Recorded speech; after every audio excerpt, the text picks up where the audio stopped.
Nous sommes le 20 qui se lève. Nous allons étudier le Daf Samertet dans Masechet Yevamot. Nous reprenons 4 lignes avant la fin du Daf Samertet Amud Bet. Damar Rabbi Yochanan Mishum Rabbi Ishmael. Qu'on a dit au nom de Rabbi Ishmael. Minaïn le'oved kochavim ve'eved sheba al bat Yisrael ve'al kohenet ve'lvi'a shepsaloa.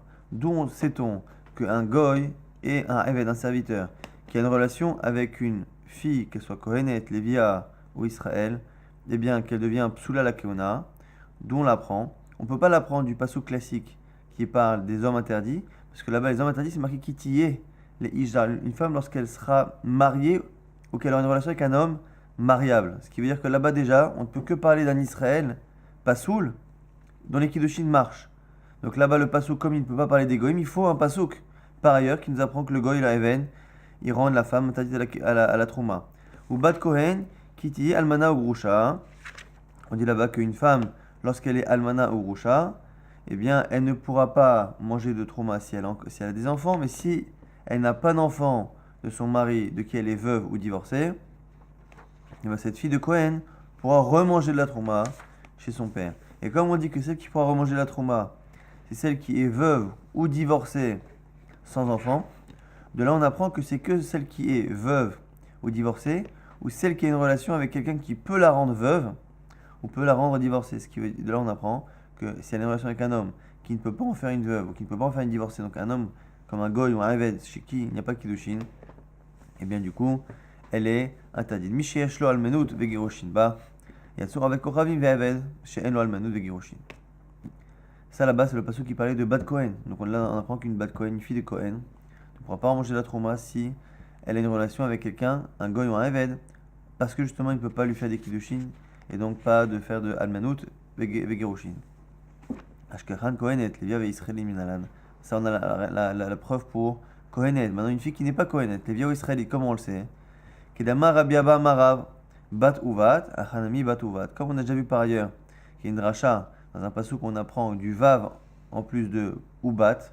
On n'a pas dit bat Kohen qui tient maintenant, on a dit uvat, le vav étant en trop. Ici aussi, on vient rajouter même la Levia ve Israélite. La Gemara a dit Kemat, ça va comme qui? Rabbi Akiva des Darish Vavé. C'est comme Rabbi Akiva. Rabbi Akiva, de manière générale, dit qu'on peut apprendre des halachot, des vaves qu'il est entré dans la Torah. La Gemara dit non. Afilo Temar Rabanan, même si c'est pas Rabbi Akiva, ici particulièrement, Kula Uvat Krayeteraou, puisque tout le pasouk ne sert à rien, puisqu'on sait déjà cette halacha par ailleurs, mais puisque ce pasouk est en trop, il sera d'accord ici qu'on peut apprendre en plus les Viave israélites. Maintenant, on revient sur ce qu'on vient de nous dire, qu'en fait, du fait que le pasouk qui nous dise qu'une fille, lorsqu'elle est divorcée ou veuve, une fille de Kohen, elle peut remanger la trouma à la condition qu'elle n'ait pas d'enfant. Si elle a des enfants, elle ne peut pas remanger. On a dit là-bas, le fait qu'on ait mentionné le divorce et le veuvage, ça vient nous apprendre qu'elle est interdite si elle a une relation avec un homme qui ne peut pas la rendre veuve ni divorcée, donc un homme qui n'a pas de kiddushin comme un goy ou un serviteur. La Gemara dit, mais pourquoi tu n'apprends pas plus simplement? Au lieu de dire, d'apprendre une khumra, d'apprendre que finalement il y a une personne en plus qui la rend interdite, peut-être que ce goy-là, on vient apprendre une kula, puisque le passage vient nous dire qu'une fille qui a été mariée, qui est veuve ou divorcée, si elle a des enfants, elle peut pas revenir manger. Peut-être que lorsqu'on a dit almana ou grusha, c'est pour venir t'apprendre que lorsqu'elle a une relation avec un goy, eh bien non seulement elle n'est pas psoula, mais même si elle a des enfants avec lui, elle n'est pas psoula. Pourquoi? Parce que justement, le pasuk vient nous dire que c'est Davka quelqu'un qui a almana ou grusha. Donc comment sais-tu que le fait de dire almana ou grusha, ça vient exclure le goy? Qui te dit que ça vient être mahmir, c'est-à-dire que le goy il est possède? Peut-être que non, au contraire. C'est sur la partie du pasuk qui vient nous dire qu'elle est interdite si elle a des enfants. On va te dire que non, justement, le goy ne rentre pas là-dedans, que non seulement il n'est pas possède avec une relation, mais même si elle a des enfants de lui, elle n'est pas psoula. Et Macheshlo almanu vegiroshin ba, qui dit les erakach là, peut-être qu'on vient t'apprendre que celui qui a fait des kiddushin et donc almana et gerushin, eh bien, que lorsqu'elle a un enfant de lui, eh bien, elle ne peut, quand elle n'a pas d'enfant, elle peut manger. Qui hit les zera, alors mais quand il y a des enfants, elle ne peut pas manger. Mais par contre, le goy, quoi qu'il arrive, ce serait bon. Michelo, almana et gerushin, afalgal de hit les zera, la miticho, sa provision de l'agma. L'agma dit imken, rebouiller les viaves, israélite la mali. Si c'est ça, on n'aurait pas dû mettre le ou, le vav de ubat. Puisque là-bas, on a mis un vav. Le vav, ça vient nous apprendre que la halakha qu'il y a dans le pasouk, elle concerne non seulement la fille de Kohen, mais même la fille qui n'est pas Kohenette. Et là, Rashi nous explique que ça n'a pas de sens d'imaginer qu'en fait, on a ici une kula. C'est-à-dire que si on voulait dire que le pasouk venait nous apprendre qu'en fait, une fille de Kohen, lorsque elle a une relation avec un goy, non seulement le goy elle rend pas psoula, mais même si elle a des enfants, elle n'est pas psoula. Comment tu peux dire après qu'on vient te rajouter Lévia, les Israélites? Et donc du coup, c'est pas possible. Et donc du coup, on préfère nous dire que finalement, la halakha que l'on apprend, c'est que une femme qui a une relation avec un goy, parce qu'il n'a pas il peut pas lui faire de giroshin, de get, ni la rendre veuve, parce qu'il n'y a pas de kiddushin, et bien du coup, elle est psoula. Maintenant, on avait dit que pourquoi on avait besoin d'un deuxième pasouk? Pourquoi on avait besoin du deuxième pasouk pour le goy? Parce que le pasouk qui apprend qu'un homme interdit rend une femme psoula, il y a marqué là-bas kitiyé lorsqu'il y aura des kiddushin. Et donc du coup, ça ne peut vouloir concerner que les hommes qui font des kiddushin. Donc certains juifs, les juifs qui font des kiddushin. Le seul problème, et donc du coup, c'est exclut le goy. Donc il faut un autre pasouk pour apprendre le goy. Mais Rabbi Akiva, il pense que tous les hommes qui sont interdits ne font pas de kiddushin. Ce qui veut dire que ce chilouk-là, de dire que kitiyé, c'est Davka, si l'homme qui va avec elle est juif mais ne peut pas faire de kiddushin, cette nuance-là n'existe pas, puisque chez Rabbi Akiva, s'il est interdit, il n'y a pas de kiddushin. S'il y a des kiddushin, c'est qu'il n'est pas interdit. Donc du coup, on apprend tout là-bas de ce pasouk. Kitiyé, ça ne peut pas venir parler que d'un cas où un homme peut faire des kiddushin, ça vient dire que tous les hommes qui lui sont interdits, quels qu'ils soient, avec ou sans kiddushin, eh bien il la rend psoula. Et donc du coup, le premier pasouk déjà, il inclut le goy. Puisqu'on ne peut pas faire cette rachat. On Rabbi Akiva, d'abord, un kiddushin tofsin b'chayev elavim, qui pense que les hommes interdits en général, même les juifs, eh bien les kiddushin ne marchent jamais. Ou maï kitiyé, les ijda. Et donc du coup, le pasouk qui dit que la femme, lorsqu'elle elle appartiendra à un homme étranger, ne peut pas vouloir parler que des hommes sur lesquels il y a des kiddushin, parce que cette nuance-là n'existe pas chez Rabbi Akiva. Kiti Bael, Almana Ugrashalamali, le pasouk. On n'a pas besoin du coup d'un second pasouk pour nous apprendre le goy. Puis encore une fois, on avait besoin d'apprendre le goy dans un autre pasouk que parce que si on pense que chez les juifs, il y a des hommes interdits qui arrivent à faire des kiddushin, des hommes interdits qui n'arrivent pas à en faire, eh bien le pasouk qui dit kitiyé les ijar ne vient interdire que les juifs qui font des kiddushin, et donc du coup, ça ne peut pas parler de ceux qui font pas de kiddushin comme le goy, et donc du coup, j'ai besoin d'un second pasouk. Mais la dracha ne peut pas être faite pour Rabbi Akiva, donc le premier pasouk inclut tous les hommes interdits, dont le goy, et donc du coup, le second pasouk est en trop. Almana aleachmir alea, ou grusha laquelle alea. En fait, c'est venu nous apprendre jusqu'à quel point on peut être mahmir dans une almana, et jusqu'à quel point on peut être meken dans une grusha. On a dit que le pasouk nous dit que une femme, lorsqu'elle est veuve ou divorcée d'un homme qui n'était pas un Kohen, elle était Kohenette, donc elle mangeait de la trouma jeune fille. Elle est maintenant mariée à un Israël, elle ne peut pas manger lorsqu'elle est mariée. Elle devient veuve ou divorcée, ça va dépendre de l'existence d'enfants avec ce même Israël. Maintenant, on vient nous dire que pourquoi on a dit Almana ou Grusha? Parce qu'on a besoin de t'apprendre les deux. Parce que tu aurais pu croire, si je t'avais appris que un, tu n'aurais pas pu déduire l'autre. Pourquoi? Parce que la Almana, elle est mariable à un Kohen. La Almana étant mariable à un Kohen, eh bien j'aurais pu croire qu'elle a plus de raisons de manger de la trouma, même si elle a des enfants d'Israël. Et comme la Grusha, elle ne peut pas être mariée à un Kohen, j'aurais pu penser qu'elle ne peut pas manger de la trouma jamais, même si elle n'a pas d'enfants d'Israël. Donc du coup, j'ai besoin de t'apprendre que même si Almana et Grusha, dans ta tête, tu aurais pu croire qu'il y a une différence, eh bien j'ai besoin de t'apprendre que non, c'est le même fonctionnement. Ce que la Gemara nous dit, Utricha de Yashmainan Almana, Almana ou dechilit les zera achla, Mishum de Chazel Keuna, Aval Grusha, Lo Chazel Keuna, Ima Afalgav de lit les zera lo achla. Justement, si je t'avais dit que la Almana, la veuve, eh bien lorsqu'elle n'a pas d'enfant, elle peut remanger de la trouma, j'aurais dit attends, c'est Zavka la veuve. Pourquoi? Parce que la veuve, elle peut se marier demain avec un Kohen. Mais peut-être que la Grusha, la divorcée, comme elle ne peut pas se marier avec un Kohen, même si elle n'a pas d'enfant du mari Israël, peut-être qu'elle ne peut pas manger de la trouma. Kamash Malan. Yashmainan, Grusha, si je t'avais appris que ça dépendait de l'enfant, et que je t'avais parlé du cas de la Grusha de la divorcée, tu aurais dit Grusha, ou des Chit, les Zera, tu aurais dit attends, Peut-être que c'est Davka, la Groucha, la divorcée, qui lorsqu'elle a un enfant du Israël, elle ne peut pas manger. Pourquoi? Parce qu'elle-même ne peut pas se marier avec un Kohen. Shum de lo chazel keuna. Aval almana de chazel keuna. Et ma avdeit lazera nemi tichul. Donc j'aurais pu penser que l'almana, elle aurait pu manger de la trouma, même lorsqu'elle a eu un enfant avec un Israël. Pourquoi? Parce qu'elle est encore mariée avec un Kohen. Donc on a besoin des deux, selon Rabbi Akiva. Maintenant on revient avec ce principe-là. On a dit que au bas de Kohen Kitié, les Ijar, une femme Kohen, lorsqu'elle appartiendra à un homme étranger, on a dit c'est qui l'homme étranger? C'est l'homme qui lui est interdit. Maintenant la Gemara propose Ve'eman yiva'ala le pasula afma hazir grushato. Dis-moi, l'homme qui est interdit à une femme et qui par cette relation interdite la rend après interdite à tous les Kohanim, est-ce que ça inclut aussi Mahazir Grushato? C'est qui Mahazir Grushato? C'est un homme qui a épousé une femme, qui l'a divorcée. Et pendant que la femme est divorcée, elle se remarie avec un autre. Eh bien, c'est marqué dans la Torah, Lo yuchal ba'ala rishon ashashileha. Le premier mari qui l'a divorcée ne pourra pas la reprendre liotol isha haria sharutama'a, parce qu'elle s'est impurifiée entre guillemets. En tout cas, c'est marié avec un autre, elle ne peut pas réépouser le premier. Donc cet homme-là, qui a été son premier mari, si il la réépouse et qu'il a une relation avec elle, il transgresse à interdit la Torah. Est-ce que cet homme-là, par cette relation interdite, la rend interdite au Kohanim? La Gemara dit non. Le Ija Amara Hamana, Mishayaza Etzla Me'ikara, la Pukehai, de Loza Etzla Me'ikarahu. Non. Le fait que la Torah parle de quelqu'un d'étranger, de Zar, Zar c'est quelqu'un d'étranger depuis le début. Il faut qu'il soit Be'etzem naturellement. Là, ici, cet homme était autorisé à elle, et après, il a été interdit à cause d'un mariage intermédiaire, mais il n'est pas étranger depuis toujours, et donc du coup, il n'interdit pas cette femme à la Keuna par cette relation interdite. La Gemara dit Iachi, halal de lavzar etzla, hu, l'olive sol. Ah, tu veux me dire qu'en fait, c'est pas le fait que la relation soit interdite qui est suffisante. Il faut surtout que la personne soit interdite depuis toujours. Attends, il y a un problème. Nous, on a un principe, c'est quoi? Un Kohen qui est halal. Un Kohen qui est halal.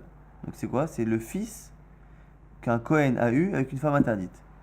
Un Kohen s'est marié avec une Groucha, une divorcée, il a eu un enfant, il s'appelle Monsieur Kohen, mais il n'est pas Kohen, il est Kohen halal. Super. Ce Kohen halal, il est autorisé de se marier avec quiconque. Et bien malgré tout, s'il a une relation avec une fille, eh bien la fille elle est interdite à la Keuna. Et là il y a un problème. Tu peux pas dire que ce bonhomme-là, il est Zaretz, là. Tu peux dire que cet homme-là, il est interdit depuis toujours. Mais là, il n'a jamais été interdit. Ni avant, ni pendant, ni après. Il n'est jamais interdit, ce bonhomme-là. Il est autorisé, simplement, tu vois bien, qu'il transmet la halalout. Ça, là-bas, c'est un autre limoud qui nous l'apprend.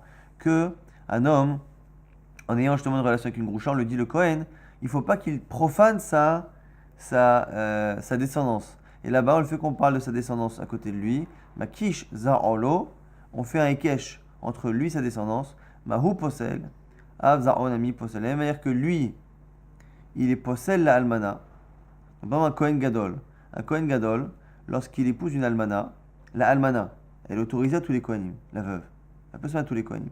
La seule avec qui elle ne peut pas se marier, c'est le Kohen gadol. Eh bien, le Kohen gadol, en ayant une relation avec une almana, avec une veuve, qui était autorisée à tous les Kohanim, il a une relation interdite avec elle, et elle devient interdite à tous les Kohanim. Eh bien, de la même manière que lui, eh bien, il n'est pas pasoul dans l'absolu, mais il rend pasoul une almana, eh bien, son enfant, qui est Kohen halal, qui est caché, qui peut se marier avec tout le monde, eh bien, lui aussi, il transmet un psoul de halalout. Maintenant, on revient, on a dit aussi, au bas de Kohen Kitié, les Ijar, une femme, Kohen, lorsqu'elle appartiendra à un homme étranger, donc à un homme interdit. Puisque là, il y a marqué Kitié, quand j'arrête Kitié, le verbe être, ça connote les Kiddushin. La Gemara propose de dire que peut-être que c'est Mishat Avaya. Peut-être qu'avant même qu'il y ait une relation, peut-être même si un homme interdit fait des Kiddushin, encore une fois, on n'est pas sur le Rabbi Akiva, on est selon ceux qui pensent qu'on peut faire des Kiddushin lorsque la relation est interdite. Donc peut-être, par exemple, un Kohen, Gadol, qui aurait fait des Kiddushin à une almana, à une veuve, avant même de la toucher, peut-être qu'elle serait interdite, c'est marqué Kitié les Ija. La Gemara dit non, Doumia des Kohen Gadol Balmana, Ma Kohen Gadol Balmana Mebi'a, Afainami, bien justement, on l'apprend de Kohen Gadol. Le Kohen Gadol, on le sait par ailleurs, que si il fait des Kiddushin à une almana, ça ne fait rien. Mais s'il a une relation avec elle, c'est que là qu'elle est interdite. Du coup, tous les autres hommes interdits à une femme ne la rendront psoula la keuna que lorsqu'ils auront une relation et pas lorsque il y aura eu simplement des kiddushin. La Gemara dit Ve'ima adeika vaya ubia, mais peut-être en fait qu'il faut les deux. Il faut la bia comme dans le Kohen Gadol, comme le pasuk qui dit kitiye, il faut les deux. Et donc quoi? Un homme qui aurait simplement une relation avec une fille interdite, il la rendrait pas sous la Kohéna parce qu'il n'a pas fait les kiddushin au préalable. La Gemara dit non, devient des Kohen Gadol, mais Almana, tu apprends du Kohen Gadol Adasov jusqu'au bout. Ma Kohen Gadol Balmana bebi alehuda. Afainami bebi alehuda. La même manière que le Kohen Gadol, sans même faire de kiddushin, simplement avec une relation, il la rend interdite. Pareil pour tout homme interdit à une femme, il la rend après interdite à la Keuna par une simple relation sans passer au préalable par des kiddushin. Maintenant, on avait vu dans une braïta qu'il y avait une petite nuance. Nous, on avait dit que toute relation interdite rend la fille halala, interdite à la Keuna. Rabbi Yossé, il avait fait une petite nuance qu'on n'avait pas encore bien relevée. Kol chez Zaro Pasoul, Posel. Kol chez Zaro Pasoul, et no Posel. Il dit c'est pas une question de relation interdite. C'est une relation, est-ce que la descendance du bonhomme, elle est interdite. Tout celui qui a une descendance interdite, eh bien, il rend la femme psoula. Et le problème, c'est que là, a priori, quoi? Maïka ben Tanakama, le Rabbi Yossé, qui est différent avec Tanakama, puisque a priori, un homme dont la descendance, elle est interdite, c'est que lui-même il est pas soul. Oui. Si tous ses descendants sont psoulim, quoi qu'il aille, quelque chose de ses relations, il a toujours des descendants psoulim, c'est-à-dire que lui il est pas soul, donc la relation elle est interdite. Donc c'est quoi la différence qu'il y a entre les deux? Et en fait vous allez voir que les avis qui se rajoutent à Tanakama et Rabbi aussi après un autre avis, eh bien ils viennent à chaque fois être plus cool. Amar Rabbi Yochanan, Mitri Sheni ve Adomi, Sheni Ikabenayu, il y a deux cas entre les deux. C'est les convertis égyptiens et les convertis de Édom, génération 2. Les convertis de Édom et de Mitzri, la Torah a dit Dor Sheshi Yavo Bikal Hashem. Seulement la troisième génération viendra dans le Kal Hashem. Donc imaginez que l'on a un converti égyptien qui se marie avec une convertie égyptienne. Leur enfant sera converti deuxième génération. Il peut toujours pas se marier avec un juif de souche. Ils sont juifs, hein. Mais il ne peut pas se convertir se marier avec un juif de souche. Ce converti numéro 2 se marie avec une mademoiselle Mitzri numéro 2 aussi, pareil. L'enfant est Mitzri numéro 3. Et à ce moment-là, il peut se marier avec un Israël. Ce qui veut dire que là, ici, il y a un chilouk. C'est que le Mitzri numéro 2, écoutez bien, le Mitzri, le demi numéro 2, le guerre égyptien ou de Édom, deuxième génération, il est interdit à tout juif. Mais ses enfants, comme ils seront en génération 3, ils seront cachers. Et c'est ça qui vient exclure justement Rabbi Yossé. Rabbi Yossé dit attention, ça va dépendre des enfants. Il y en a deux, les convertis de Édom et d'Égypte. Ces deux-là, c'est les deux seuls dont la relation est interdite, mais que malgré tout leurs enfants sont cachers. Et moi je pense que l'essentiel c'est les enfants. Donc dans ces cas-là, un Mitzri numéro 2 et Édomi numéro 2 qui a une relation avec une jeune fille ne la rend pas interdite à la Kehuna. Et la Kohen Gadol Balmana.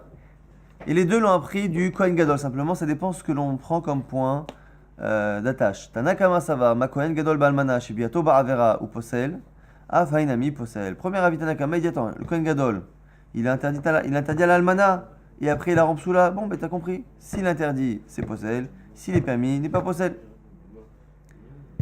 Rabbi Yossé, ça va, qui Kohen Gadol. Ma Kohen Gadol, Shizaro Pasoul, ou Posel.